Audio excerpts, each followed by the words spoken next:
বলছেন যে বামপন্থীদের পার্টি অফিস যেখানে তৃণমূল দখল করে রেখেছে সেখানে নির্বাচনের পর বিজেপি সেই পার্টি অফিস খুলে দেবে। দিলে দিতে পারেন, তাতে কি আছে?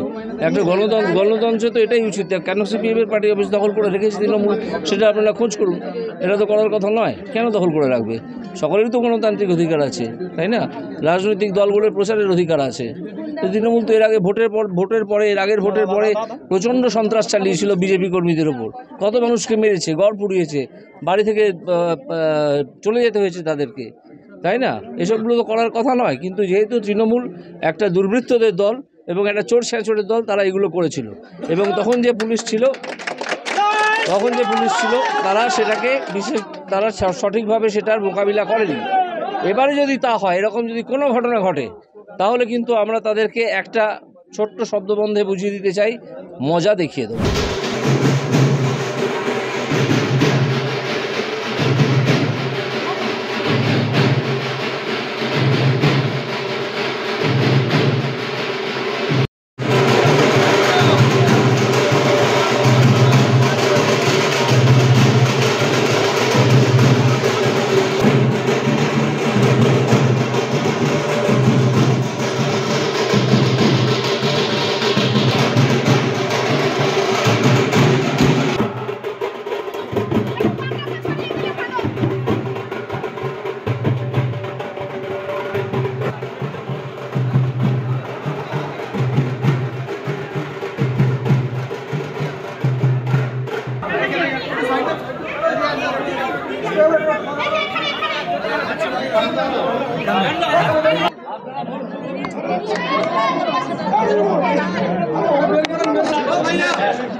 লড়াই করছেন